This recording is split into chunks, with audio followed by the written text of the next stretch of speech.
Environmental health is the branch of public health that involves looking at the impacts of the environment on people's health. So it's not the health of the environment per se, it's the things like the air quality, the water quality and so on that impact on human health. So I came from a reasonably non-traditional background. As an academic, I left school very early and went off and saw the world, and then went back to university as an older student. So I'm pretty familiar with the things that make it difficult for older students, so that's really influenced my teaching.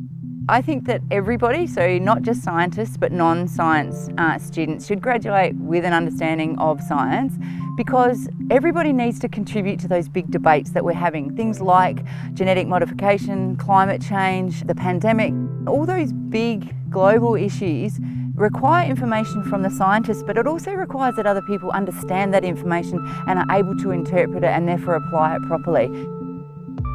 So my mantra is that anyone can learn anything as long as we teach them in the right way. But I think primarily that most students learn best by developing their own experiments and setting up their own scientific research. I set the challenge, like go and get the water out of the lake and turn it into something that's drinkable. But I don't actually tell students how to do this. And if they develop their own experimental design, the learning outcomes are so much greater because they own that.